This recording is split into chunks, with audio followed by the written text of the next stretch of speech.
pinag-shopping namin yung mga kids mula sa aguinaldo na nakuha nila last Christmas.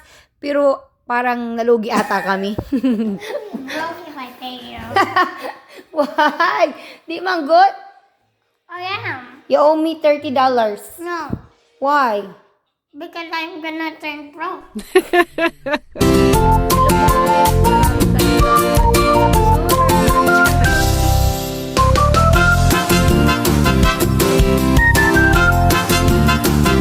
So yun nga, my kids receive more than $200 as their aguinaldo from last Christmas. So may mga nagbigay ng gift at nilagyan talaga ng mga cash. And we are so grateful and thankful for everyone na nagbigay po sa mga kids ko. So before that, since plano na talaga namin mag-shopping, since yung sinasabi nila is the money should be spent sa mga things na wala yung mga kids ko. So since yung wala yung mga kids ko is yung shoes, hindi kasi ako nagdala ng shoes kasi sabi ng husband ko medyo mabigat na. So plano na talaga namin na dito na lang bumili.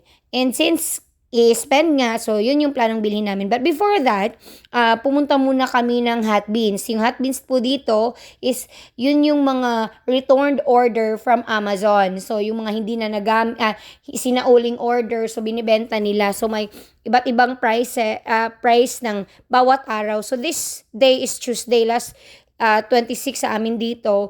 So $4 lang yung price. So ayan, kung masinop ka or matyaga kang maghanap, makakahanap ka talaga ng mga good deals. So may iba naman dyan na hindi na halos gamit. Depende kasi yun eh. Kung sa tingin mo worth it yung $4 mo for that item, so may mahanap ka talaga. May bed sheets, may pillowcase. So ito, yung plan talaga namin dito is bumili ng mga pitsil at saka glass. So nakita namin yan since it's by set. So, $4, we think it's already a good deal. So, kinuha namin yan since yan naman ang purpose namin. So, may mga organizer din dito pero hindi na kami bumili since we don't need that. So, yung hinahanap talaga namin dito is bed sheets, yung parang mat. Tapos, ayan, may mga iba kasing item na close siya. So, you can open at least 4 items na pwede mong ipa-open sa kanila para makita mo. So, just like that, akala namin bedsheet yan, pero sofa cover pala. So, hindi na namin sinama kasi hindi naman namin magagamit. So, bumili din kami ng mat, yung parang basahan para na lang sa CR din. So, hindi naman marami yung binili namin kasi kung ano lang yung need namin, yun lang binili namin. After naman sa Hot Beans, pumunta naman kami sa thrift store. So, yung thrift store nila dito, may mga gamit, mga damit, iba't ibang klase. So, pero hindi kami bumili ng damit. Yung hinanap lang namin is gamit sa bahay. Just like that. Pero, nagbago din yung isip ko. Hindi ko yan kinuha kasi parang ang soft lang niya, baka madali lang masira. Pero ang gaganda ng mga plate nila dito. Mga Corel, mga Pyrex. Nakakuha nga ako ng Pyrex na soap bowl. Saucer pala yung nakuha ko. Yun yung saucer. Then, kumuha din ako ng cup. Since mura, mga $99, $0.99 I mean, and the others are $3. So, at kumuha din yung husband ko ng unan, I think, yung parang soft dito sa neck niya. And yan, may mga bedsheets din sila, mga comforter, pero hindi kami kumuha since, thrift store din naman yan. So, gamit na. So, baka kung saan galing. Pero, okay naman yung ibang item. Actually, yung ibang item, bago pa lang talaga.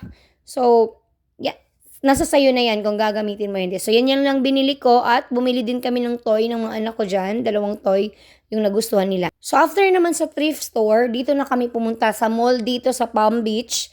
Ito daw yung outlet ng mga products, yung mga branded outlets. Nandito yung Under Armour, Chanel, Coach, meron dito, marami. So, pumunta kami sa Under Armour kasi malaki yung sale nila.